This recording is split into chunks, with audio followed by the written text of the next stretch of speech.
बाकी आप एक पढ़ने वाले स्टूडेंट हैं तो आपको संपूर्ण नर्सिंग में एक चीज़ें बता देता हूँ मैं, आपके संपूर्ण नर्सिंग लाइफ चाहे अभी हो या जॉब में हो, आपको जो है मिडवाइफरी और गायनकोलॉजी बहुत जो है ज़्यादा इम्पोर्टेंट है, समझ गए।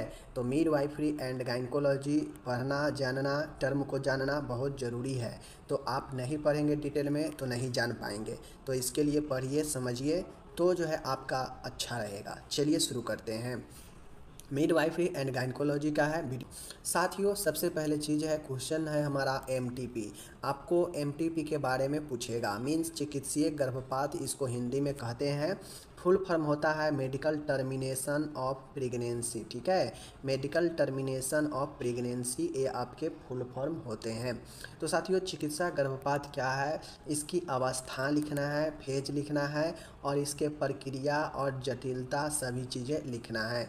तो आपसे ये क्वेश्चन 10 नंबर में भी पूछ सकता है या फिर आपसे 5 नंबर में भी पूछ सकता है। चलिए हम इसको डिटेल में देखते हैं।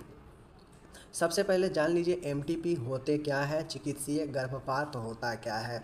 Medical termination of pregnancy MTP क्या होता है। साथियों 20 सप्ताह की अवधि से पूर्व, यानी 20 सप्ताह के अवधि से पूर्व गर्भ अवस्था में किसी पंजीकृत स्त्री रोग विशेषज्ञ द्वारा महिला के स्वास्थ्य एवं जीवन की रक्षा हेतु जो गर्भपात किया जाता है उसे एमटीपी कहते हैं। इस गर्भपात को एमटीपी एक्ट 1971 की धारा के अनुसार ही किया जाता है। साथियों देखिए होता क्या है कि कभी कभी देखते होइएगा कि प्रेगनेंसी पीरियड में महिला को जो है बहुत ज़्यादा दिक्कत होता है और उसके जीवन पर सवाल आ जाता है कि या तो बच्चा बचेगा या तो स्त्री बचेगा। तो इस कंडीशन में स्त्री जो है, जो जिसका अभी जीवन ज़िंदगी में चल रहा है, ज़्यादा उसका महत्वपूर्ण है, क्योंकि जो अभी तक दुनिया में नहीं आया है तो उसका क्या अभी आशा है। तो ऐसे में उसके गर्भ में होने से महिला को, माता को दिक्कत होता है या जीवन के रक्षा के लिए ज़रूरी होता है गर्भपात कराना, तो उससे हम जो है चिकित्सीय गर्भपात के द्वारा जो है ये चीज़ें किया जाता है, जिसे हम एमटीपी कहते हैं, समझ गए। इस गर्भपात को एमटीपी एक्ट 1971 के धारा के अनुसार किया जाता है। जो भी आपके मेडिकल जो भी डॉक्टर ये करते हैं तो वह ध्यान रखते हैं इस एक्ट का, और इसी एक्ट के तहत करते हैं। वह इस चीज़ को ध्यान रखते हैं कि महिला के स्वास्थ्य और जीवन से जुड़ा हुआ बात है, तभी जाके वह एमटीपी को कर पाते हैं, वरना वह नहीं करते हैं। ऐसा अगर कोई नॉर्मल में चेक करवाना चाहे या कोई नॉर्मल जो है एबॉर्शन करवाना चाहे, गर्भपात कराना चाहे, तो यह कानूनी अपराध है, समझ गए। लेकिन एमटीपी एक लीगल तरीका है एबॉर्शन कराने का, समझ गए, गर्भपात कराने का, जिसमें हम मेडिकल क्षेत्र में मेडिकल का उपयोग करते हैं। और यह तब किया जाता है जब गर्भवती महिला के स्वास्थ्य और जीवन के रक्षा हेतु गर्भपात कराना जरूरी होता है, तभी यह एमटीपी कराया जाता है, समझे गए। एमटीपी क्या है, एमटीपी एक आपका एक्ट है जो भारत सरकार के द्वारा इसे लागू किया गया, समझ गए। चलिए एमटीपी की अवस्था, अब हम लोग से एमटीपी का कंडीशन पूछा है कि किन किन कंडीशनों में एमटीपी किया जाएगा। साथियों भारत में चिकित्सीय गर्भपात मेडिकल टर्मिनेंसी ऑफ प्रेगनेंसी, ठीक है, एक्ट के अनुसार किया जाता है। मतलब भारत में जो मेडिकल जो एबॉर्शन होता है, चिकित्सीय जो गर्भपात होता है, वह एमटीपी एक्ट के अनुसार किया जाता है। भारतीय संसद ने, पार्लियामेंट ने एमटीपी अधिनियम को 1971 में पास किया एवं जून 2003 में कुछ संशोधन किए। साथियों ये आपके जो है ये जो एमटीपी है, यह एमटीपी जो आपके साथियों जो हमारा एमटीपी अवस्था है, जो कंडीशन है, किस अवस्था में एमटीपी किया जाएगा, मतलब मेडिकल गर्भपात जो होता है वह किस अवस्था में किया जाएगा। तो एक चीज़ समझिए कि जो हमारा भारतीय संसद है, चूँकि एमटीपी एक कानूनी प्रोसेस है, एक कानूनी गर्भपात है, ठीक है। जिसमें चिकित्सक करते हैं। और यह जो है 1971 में कानून जो है बना, जो भारतीय संसद ने 1971 में इसे पास किया, और पास करने के बाद जो है यह एक कानून एक्ट बना।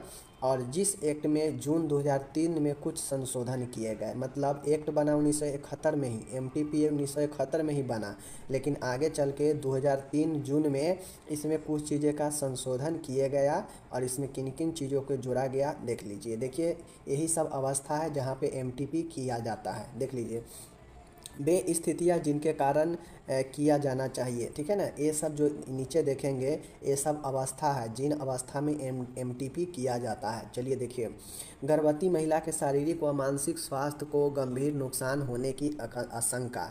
अगर कोई प्रेगनेंसी वोमेन है और उसका अगर गर्भ के जो है गर्भ अभी 20 सप्ताह के अंदर में ही है, तो अगर उसे लगता है उस महिला को कि उसे मानसिक स्थिति ठीक नहीं है, इससे नुकसान है या फिर शारीरिक नुकसान होने वाला है, तो वह प्रेगनेंसी अगर 20 सप्ताह से पहले का है तो वह जो है एमटीपी उसे हो सकता है, ठीक है। इस अवस्था में बलात्कार के कारण किसी लड़की व महिला में गर्भ स्थापित हो जाना। अगर कोई लड़की या महिला को कोई रेप किया है और यह रेप के होने के कारण, बलात्कार होने के कारण अगर उसमें गर्भ जो है हो चुका है, वह गर्भवती हो चुकी है, और वह गर्भवती अगर 20 सप्ताह से पहले का है, मतलब कम का है, तो जो है वह गर्भपात इसे कराया जाता है एमटीपी के तहत। समझ गए। गर्भधारण गर्भ निरोधक औषधि के विफल हो जाने पर हुआ हो। अगर कोई गर्भ निरोधक गोली ले रहे हैं लेकिन उसके कारण भी अगर यह प्रेग्नेंट हो जाता है तो उसमें जो है इसे एमटीपी कराया जाता है, ठीक है। नेक्स्ट है यहाँ पे देखिएगा, शिशु के गंभीर शारीरिक व मानसिक अनियमितता के साथ जन्म लेने की आशंका। अगर कोई बच्चा है, कोई शिशु है और वह जो है पेट में पल रहा है, मतलब गर्भ में पल रहा है, और यह आशंका हो रहा है कि बच्चा को कोई भारी नुकसान शारीरिक या मानसिक तौर पे हो सकता है, तो इससे बचने के लिए उसके जन्म लेने से पहले ही जो है यह करा दिया जाता है एमटीपी, ताकि वो बच्चा जो नुकसान हो, शारीरिक रूप से विकलांगता हो सकता है या मानसिक रूप से मंद बुद्धि वगैरह वगैरह का हो सकता है, तो वैसे बच्चे का ढोना में बहुत मुश्किल होता है जीवन, तो उससे पहले अगर ऐसे पता चल जाता है तो यह एमटीपी कराया जाता है। ओके, चलिए नेक्स्ट यहाँ पे एक पॉइंट और बनता है कि गर्भपात अधिकृत व पंजीकृत चिकित्सक द्वारा किया जाना चाहिए। और जो भी गर्भपात किया जाता है वह कोई एक जो है स्त्री रोग विशेषज्ञ जो स्पेशलाइज हो इस क्षेत्र में और जो रजिस्टर्ड हो उसके द्वारा ही यह किया जाना चाहिए, वरना यह इलीगल होता है। समझ गए। क्योंकि जो रजिस्टर्ड होगा तो वह अपने ऊपर चीज़ को लेगा नहीं, वह सब चीज़ देखेगा कि यह एक्ट के तहत आता है या नहीं आता है। अगर उसके क्षेत्र में रहेगा तो ठीक है, अगर उससे बाहर का होगा तो वह मना कर देगा। क्योंकि हम लोग जानते हैं कि एबॉर्शन एक कानूनी अपराध है, समझ गए। लेकिन यह एमटीपी एक्ट जो है यह देता है कि आप करवा सकते हैं, बट इसमें कुछ कंडीशन है, कुछ अवस्था है, जो अवस्था ऊपर में आप लोग देखे हैं। अगर इसमें से कोई भी अवस्था बनता है तो आज जो है एमटीपी रूल के तहत एक रजिस्टर्ड जो गाइनकोलॉजिस्ट होगी, स्त्री रोग विशेषज्ञ, वह कर सकती है एमटीपी। समझ गए। चलिए, तो ये चीज़ समझ गए आप लोग। तो इसके अंतर्गत अवस्था याद रखिएगा जरूर कि किन किन अवस्था में एमटीपी किया जाएगा। नेक्स्ट देखिएगा, चिकित्सीय गर्भ अवस्था की समापन प्रक्रिया। मतलब देख लीजिए, चिकित्सीय मतलब एमटीपी का प्रोसेस क्या होता है, प्रक्रिया क्या है। अगर कोई एमटीपी करता है, कोई डॉक्टर, कोई गाइनकोलॉजिस्ट गर्भपात करवाती है, कोई अगर गाइनकोलॉजिस्ट, तो वो जो है किन किन चीज़ों को, किन किन प्रोसेस में हो सकता है एमटीपी। चलिए देखिए, एमटीपी विधि का चयन गर्भ अवस्था के अवधि पर आधारित होता है। मतलब जो एमटीपी होता है ना, मेडिकल टर्मिनेशन ऑफ प्रेगनेंसी, यह जो चीज़ें होता है यह गर्भ अवस्था मतलब प्रेगनेंसी पीरियड के जो है उस पर बेस होती है। मतलब नॉर्मल इसे जो है 20 सप्ताह इससे नीचे के जो गर्भ रहता है उसको आराम से यह किया जाता है एमटीपी। समझ गए। तो यही जो है अवधि पर आधारित होता है। बट हाल फिलहाल में 21 या 22 में इसमें कुछ अमेंडमेंट संशोधन किया गया है, जहां पे क्रिटिकल सिचुएशन में अगर 20 से पार कर गया है और 24 सप्ताह तक हो रहा है और इस कंडीशन में अगर कोई क्रिटिकल सिचुएशन है जो शिशु को या माता को नुकसान है, तो जो है क्या कर सकता है 20 से 24 सप्ताह के बीच में भी हो सकता है, जो कि एक नया आपका अमेंडमेंट आया है। ठीक है, नॉर्मली 20 सप्ताह माना जाता है इसका, 20 वीक्स। ओके, चलिए, तो इसका जो अवधि होता है पहली तिमाही मतलब प्रथम 3 माह। ठीक है, प्रथम 3 माह में कैसे होता है, इसमें 12 सप्ताह तक की अवस्था का गर्भपात किया जाता है। प्रथम तिमाही के मतलब समझ रहे हैं कि 12 मतलब एक महीना में 4 सप्ताह होता है, तो 4 × 3 कीजिए तो 12 सप्ताह होगा, यानी 3 मंथ। यह प्रथम 3 सप्ताह में जो है, यानी यह प्रथम 12 सप्ताह तक गर्भ अवस्था का गर्भपात किया जाता है। समझ गए, यही प्रथम 3 माही होता है। ओके, इसमें जो मेथड होता है वह मेडिकल मेथड होता है, मेडिकल चिकित्सीय मेथड होता है, जिसमें एमटीपी 1 सप्ताह तक की गर्भावस्था के लिए किया जाता है। इसमें औषधियों द्वारा एमटीपी किया जाता है, जैसे मीसोप्रोस्टॉल और मिफेरिस्टोन और मेथोट्रेक्सेट और टोमोक्सीफेनी, ये सब जो आपके दवाई हैं, ये दवाई गर्भपात में काम करता है। समझ गए चीज़ को। अगर अगर गर्भ अवस्था, अगर गर्भ प्रेगनेंसी अगर 1 सप्ताह का है, ठीक है, 1 सप्ताह या इससे कम का है, तो ये दवाई के द्वारा जो है गर्भपात किया जाता है, यानी मेडिसिन के द्वारा यह चिकित्सीय गर्भपात होता है।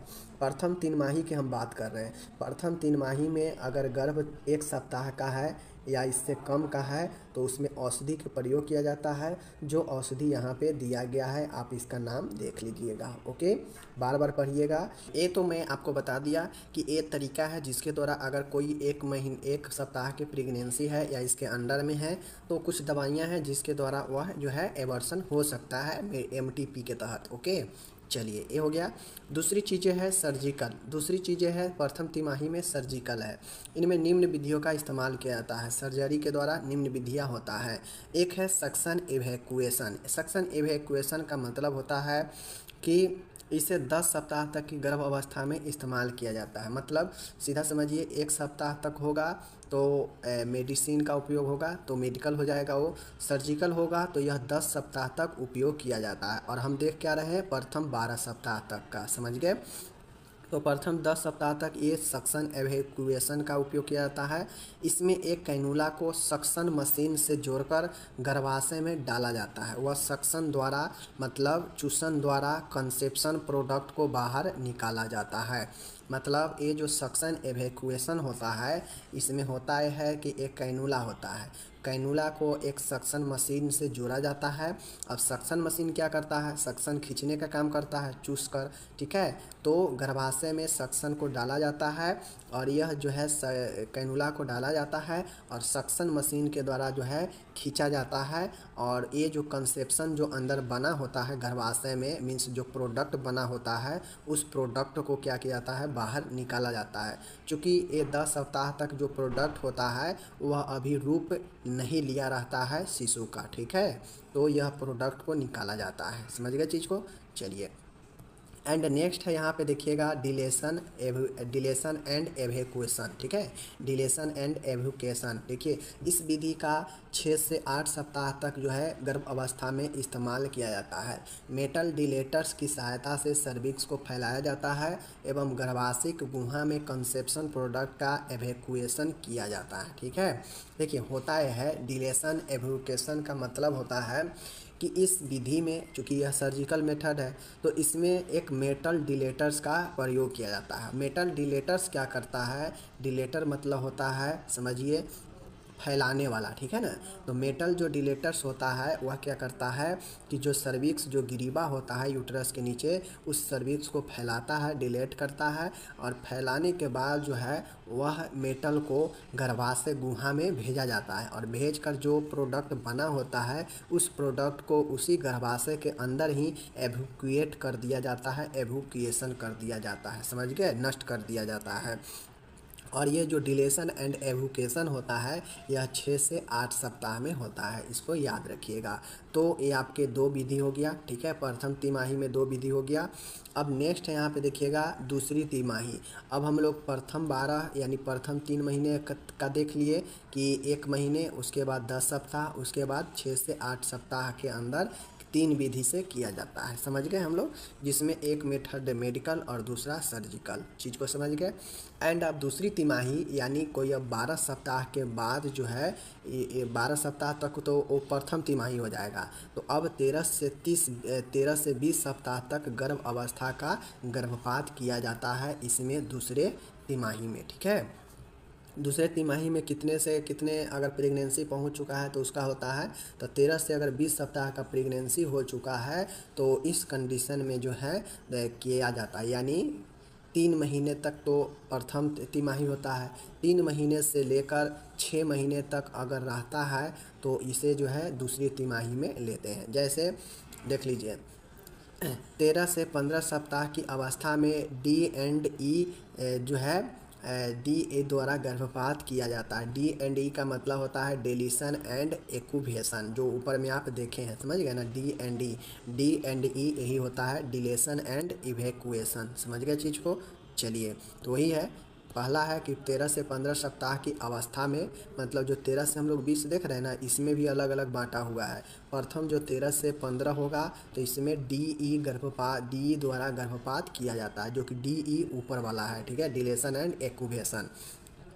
इंडक्शन ऑफ एवर्सन के लिए प्रोस्टेग्लैंडलाइंस का भी उपयोग किया जाता है, मतलब इंडक्शन ऑफ एवर्सन के लिए प्रोस्टेग्लैंडिन्स का भी उपयोग किया जाता है, ठीक है, याद रखिएगा। इंडक्शन ऑफ एवर्सन के लिए प्रोस्टेग्लैंड्स का भी उपयोग किया जाता है। तीसरा है induction of aversion. Induction of aversion का मतलब होता है कि हाइपरटोनिक सॉल्यूशन का अंतः गर्भाशय इंट्रायूटेरिन इंस्टिलेशन किया जाता है, ठीक है। हाइपरटोनिक सॉल्यूशन के रूप में इथोक्रीडाइन लैकेट, ठीक है, 0.1 बिलियन का उपयोग किया जाता है। वह हाइपरटोनिक यूरिया 40% तथा सेलाइन 20% का भी उपयोग किया जाता है। देखिए ये जो तीसरा आप इंडक्शन ऑफ एवर्सन देख रहे हैं, तो इस इंडक्शन ऑफ एवर्सन में एक हाइपरटोनिक सॉल्यूशन बनाया जाता है और इस हाइपरटोनिक सॉल्यूशन को इंट्रायूटेरिन मतलब गर्भाशय के अंदर जो है डाला जाता है, आरोपित किया जाता है, जिससे होता यह है कि ये सॉल्यूशन जो है नष्ट कर देता है जो प्रोडक्ट बना होता है अंदर में। तो इस सॉल्यूशन में इथोक्राइडिन लोकेट 0.1 का उपयोग किया जाता है और हाइपोटोनिक यूरिया 40% और सलाइन 20% का उपयोग किया जाता है। तो ये जो है आपके इंडक्शन ऑफ एवर्सन हो गया, समझ गए। चौथा देखिएगा, कुछ परिस्थिति में हिस्टेरेक्टोमी किया जाता है, ठीक है। कुछ ऐसे कंडीशन होते हैं जहाँ पे हिस्टेरेक्टोमी किया जाता है, यानी गर्भाशय में इंसिजन चीरा लगाया जाता है, ठीक है। तो ये 13 से 20 सप्ताह का आपका हो जाता है, जब जो है आपको हिस्टेरेक्टोमी भी कुछ से कंडीशन में किया जाता है, ओके। चलिए अब हम लोग यहाँ पे जटिलता देखते हैं, कॉम्प्लिकेशंस, मतलब अगर एमटीपी कोई कराता है तो एमटीपी कराने से क्या जटिलता इसका आएगा, कॉम्प्लिकेशन देख लीजिए। जनन मार्ग में क्षति हो सकता है, मतलब जो जनन ऑर्गेन है, रिप्रोडक्टिव ऑर्गेन्स है, उसमें क्षति पहुंच सकता है, ठीक है। अपूर्ण गर्भपात मतलब इनकम्प्लीट एवर्सन, मतलब जो एवर्सन हो सकता है वह इनकम्प्लीट हो सकता है, समझ गए, अपूर्ण हो सकता है और इससे जो है आगे के समय में बहुत प्रॉब्लम हो सकता है। इसीलिए देखते होइएगा कि जो गर्भपात कराता है उसका शरीर खराब हो जाता है, क्योंकि उसको बार बार ब्लीडिंग जो है शुरू हो जाता है। उसके बाद है हेमरेज, रक्तस्राव होता है, ठीक है, रक्तस्राव होने लगेगा, आघात शॉक लग सकता है ऐसे कंडीशन में, ठीक है। संक्रमण गंभीर हो सकता है, मासिक धर्म से संबंधित समस्या हो सकता है एंड इनफर्टिलिटी, बांझपन भी हो सकता है। तो एमटीपी अगर कराए तो सोच समझ के कराना चाहिए, वरना ये सब जटिलता सामना करने के लिए तैयार रहना चाहिए, ठीक है। तो ये जो है आपका जटिलता भी बता दिए, विधि भी बता दिए, अवस्था भी बता दिए, समझिए। चलिए अब हम चलते हैं नेक्स्ट प्रश्न की तरफ। ये सब इंग्लिश यहाँ पे दिया गया है, आप इसका इंग्लिश अच्छे से देख सकते हैं, ओके। चलिए अब हम चलते हैं नेक्स्ट प्रश्न की तरफ। तो यहाँ पे देख सकते हैं नेक्स्ट प्रश्न क्या है, यहाँ पे देखिए यहाँ पे देखिए, यहाँ पे जो नेक्स्ट प्रश्न है वो है आपका, क्वेश्चन पूछ सकता है इनफर्टिलिटी के बारे में। देखिए इनफर्टिलिटी दो तरीके का होता है, एक आपका होता है मेल इनफर्टिलिटी और एक होता है एक होता है फीमेल इनफर्टिलिटी और एक होता है आपका मेल इनफर्टिलिटी, यानी पुरुष में भी बांझपन होता है और मेल में भी जो है बांध्यता होता है। ठीक है, स्त्री बांध्यता मतलब बांझपन जिसको बोलते हैं, और पुरुष का अलग है। ओके, चलिए हम लोग आज देखते हैं इसका कॉज देखेंगे कि किन किन कारणों से जो है स्त्री में बांझपन होता है। समझ गए? देखिए स्त्री बांध्यता के कारण, कॉज ऑफ फीमेल इनफर्टिलिटी। देखिए बांध्यता के लिए महिला संबंधी कारण निम्नलिखित होते हैं। ठीक है, मतलब female related reason for infertility are also follow as. ठीक है, देख लीजिए।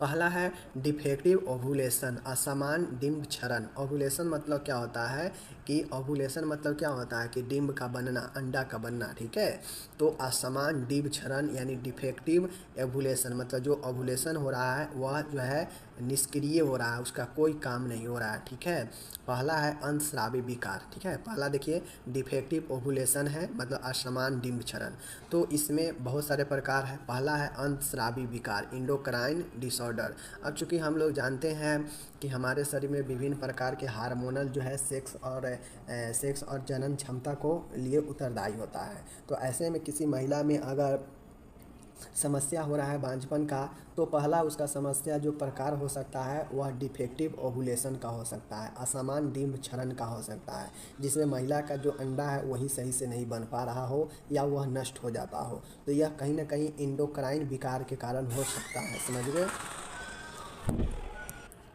तो यही चीज़ें है कि जैसे उसके कोई अंतःस्रावी विकार होगा, जैसे उसके आंतरिक कोई प्रॉब्लम होगा, जैसे हार्मोनल फंक्शन या कुछ भी हो सकता है जो उसके ग्रंथियों में असमान क्रिया समान से जो है समान क्रिया में बाधित होता हो उसके इंडोक्राइन में, तो ये प्रॉब्लम जो है कहीं ना कहीं उसके डिम्ब पर इफेक्ट पड़ता हो, तो ये पहला अंतःस्रावी इफेक्ट हो गया।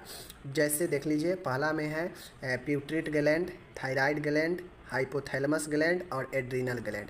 ये सब के सब इंडोक्राइन ग्लैंड है, और इसमें असमान होने के कारण जो है यह स्त्री के क्या होगा कि डिम्ब पर इफेक्ट पड़ेगा, यानी समझ रहे ना, अंडा पर जो है अंडा बनने में इफेक्ट करेगा, और यह जो है अंडा को डिफेक्ट करेगा मतलब उसे क्षतिग्रस्त करेगा। चूँकि हम जानते हैं कि हमारा शरीर का हर एक रासायनिक क्रिया जो होता है वह हार्मोनल चेंजेज के द्वारा ही होता है, तो जैसे सेक्सुअल हो गया या बच्चा का बनना या फिर क्या हो गया कि जनन क्रिया में, इस सब में हमारा जो है एक उत्तरदायी होता है हार्मोन ग्रंथि भी। ठीक है, तो इस ग्रंथियों में डिफेक्ट होने से भी जो है असमान होने से अंडाणु जो है जो हमारा फीमेल का जो अंडा होता है उसमें डिफेक्ट होगा। समझ गए? दूसरा कुछ बीमारियां हो सकता है, जैसे रीनल फेलुअर, किडनी का समस्या, डायबिटीज हो सकता है, सीलियक रोग हो सकता है, मोटापा, ओवर एक्सरसाइज और एनोरेक्सिया नर्वोसा। समझ गए? तो देखिए आज के समय में अगर मॉडर्न ज़माना में फीमेल लोग का बाध्यता होने का बहुत ज़्यादा केसेज आने लगा। क्यों? क्योंकि उसका लाइफ स्टाइल बहुत ज़्यादा चेंज हो गया है। आजकल के जो गर्ल्स होती है वो जो है बहुत ज़्यादा एक्सरसाइज कर लेती है, जिससे उसका जो भी आंतरिक प्रजनन शक्ति है वह नष्ट हो जाता है। उसी प्रकार से जो है बहुत ज़्यादा बाहर के खान पान उसका सही नहीं रहता है, जिसके कारण उसका जो इंडोक्राइन सिस्टम है उसमें असमानता आ जाता है। तो दूसरा बीमारी भी हो सकता है और इंडोक्राइन सिस्टम भी। तीसरा है अंडाशय बीमारी, अंडाशय का बीमारी, ओवेरियन डिजीज, जैसे अंडाशय में ट्यूमर होना, tumour in ovary, hormonal disease होना। ठीक है, ओवेरियन एंडोमेट्रियोसिस मतलब ओवेरियन एंड्रियोमेट्रियोसिस। ठीक है, और पॉलिस्टिक अंडाशय रोग, पॉलिस्टिक ओवरी डिजीज, ये है ओवरी का रोग जिसमें ओवरी में tumour, hormonal disease, ovarian endometriosis और पॉलिस्टिक ओवरी डिजीज। तो ये सब जो है अंडा के रोग है, अंडाशय का रोग है, जिसमें बीमारी होने से भी बांझपन हो सकता है। ओके, नेक्स्ट है दोष युक्त डिम्ब वहन। अब हम लोग जो है कब पढ़ लिए, पहला तो हम लोग डिफेक्ट जो है हम लोग डिफेक्ट ओवम पढ़ लिए मतलब डिम्ब क्षरण पढ़ लिए, दोष युक्त डिम्ब क्षरण। अब लोग हम पढ़ेंगे दोष युक्त डिम्ब संवहन मतलब डिफेक्ट ओवम ट्रांसपोर्ट। समझ गए? तो यही दो प्रकार के जो है महिलाओं में प्रॉब्लम होने से जो है बांझपन होता है। ठीक है, देखिए पहला है फैलोपियन ट्यूब में बाधा। अगर देखिए नाम से स्पष्ट है, दोष युक्त डिम्ब संवहन, मतलब संवहन मतलब ट्रांसपोर्ट, मतलब जो डिम्ब है अंडा है इसके संवहन में मतलब एक जगह से दूसरे जगह जाने में समस्या वाला रोग होता है तो बांझपन होता है। जैसे फैलोपियन ट्यूब में बाधा, अब हम लोग जानते हैं निषेचन की क्रिया फैलोपियन ट्यूब में ही होता है। अगर फैलोपियन ट्यूब में बाधा उत्पन्न होगा और तो फैलोपियन ट्यूब में अगर बाधा उत्पन्न होगा तो जो निषेचन की क्रिया के कारण जो अंडाणु और शुक्राणु मिला है वह जो है ट्यूब में आगे नहीं जा पाएगा, जिसके कारण क्या होगा कि वह क्या होगा यूट्रस में नहीं प्रवेश कर पाएगा, जिसके कारण वह गर्भ में नहीं हो पाएगा। तो यह फैलोपियन ट्यूब में बाधा होना। उसके बाद है दूसरा है फिम्ब्रिल एडेशन, फीमिब्रियल एड्रेशन, देखिए फीमिब्रिबल एडेशन, फीमिब्रियल एडेशन, समझ गए। दोष युक्त शुक्राणु संवहन, डिफेक्टिव स्पर्म ट्रांसपोर्टेशन। अब यहाँ पे जो हम लोग देख रहे हैं तीसरा जो है वह है दोष युक्त शुक्राणु संवहन, समझ गए। जैसे योनि में संक्रमण होने से शुक्राणु मेल का नष्ट हो जाता है, जन्मजात विसंगित होता है, गर्भाशय गिहा में चोट या शैल क्रिया, गर्भाशय गिरिवा में संक्रमण, म्यूकस में एंटी स्पर्म चीज़ें हैं, मतलब म्यूकस जो है एंटी स्पर्म है जो स्पर्म को मारता हो। तो इन सभी कारणों से जो है आपके दोषयुक्त शुक्राणु संवहन यानी शुक्राणु को आगे जाने से रोकता है, जिसके कारण गर्भ नहीं हो पाता है। ठीक है। अब चौथा है दोषयुक्त गर्भ आरोपण, मतलब डिफेक्टिव इम्प्लांटेशन। जैसे फिब्रॉइड्स होता है, संक्रमण होता है, जन्मजात विसंगित होता है, हार्मोनल असंतुलन होता है, और ये सब जो है आपके दोषयुक्त गर्भारोपण हैं। तो इस प्रकार से 4 प्रकार यहाँ पे हम लोग देखे हैं, दोषयुक्त डिम्ब संवहन और दोषयुक्त डिम्ब क्षरण में 3 देखे हैं और यहाँ पे 4 देखे हैं। तो कुल महिलाओं में जो महिलाओं में जो बाध्यता होता है, जो बांझपन होता है, मुख्यतः 2 कारण से, एक डिम्ब क्षरण के कारण से और एक डिम्ब संवहन में समस्या आने से, यानी दोषयुक्त डिम्ब संवहन। तो ये बी नंबर, ये ए नंबर, और इसमें 3 पॉइंट था, इसमें 4 पॉइंट था। ठीक है। और ये चारों पॉइंट में जो है हम लोग अच्छे से देखे हैं। तो जो लोग अगर पढ़ने वाले हैं वीडियो को 1 से 2 बार देखिएगा तो समझ में आ जाएगा, क्योंकि हम पहले ही कह चुके हैं। देखिए ये जो है इस ऊपर वाला का इंग्लिश है यहाँ पे दिए हैं। ठीक है। ये मत समझिएगा कि ऊपर वाला भी है और ये सब इसी में है, तो ये मत समझिएगा। ठीक है। ऊपर वाले में यही इतना है और इसका इंग्लिश जो है ये नीचे वाला है। ठीक है। चलिए बाकी हिंदी इंग्लिश सब इसका साथ में ही दे दिए हैं, क्योंकि ज़्यादा यहाँ पे टेंशन लेने की ज़रूरत नहीं है। पढ़िए। तो हम आपको आज इनफर्टिलिटी इन फीमेल में पढ़ाए हैं, मतलब महिलाओं में बांझपन, और दूसरा हम पढ़ाए हैं एमटीपी के बारे में। तो अच्छे से पढ़ लिए, समझ लिए। चलिए हम विदा लेते हैं।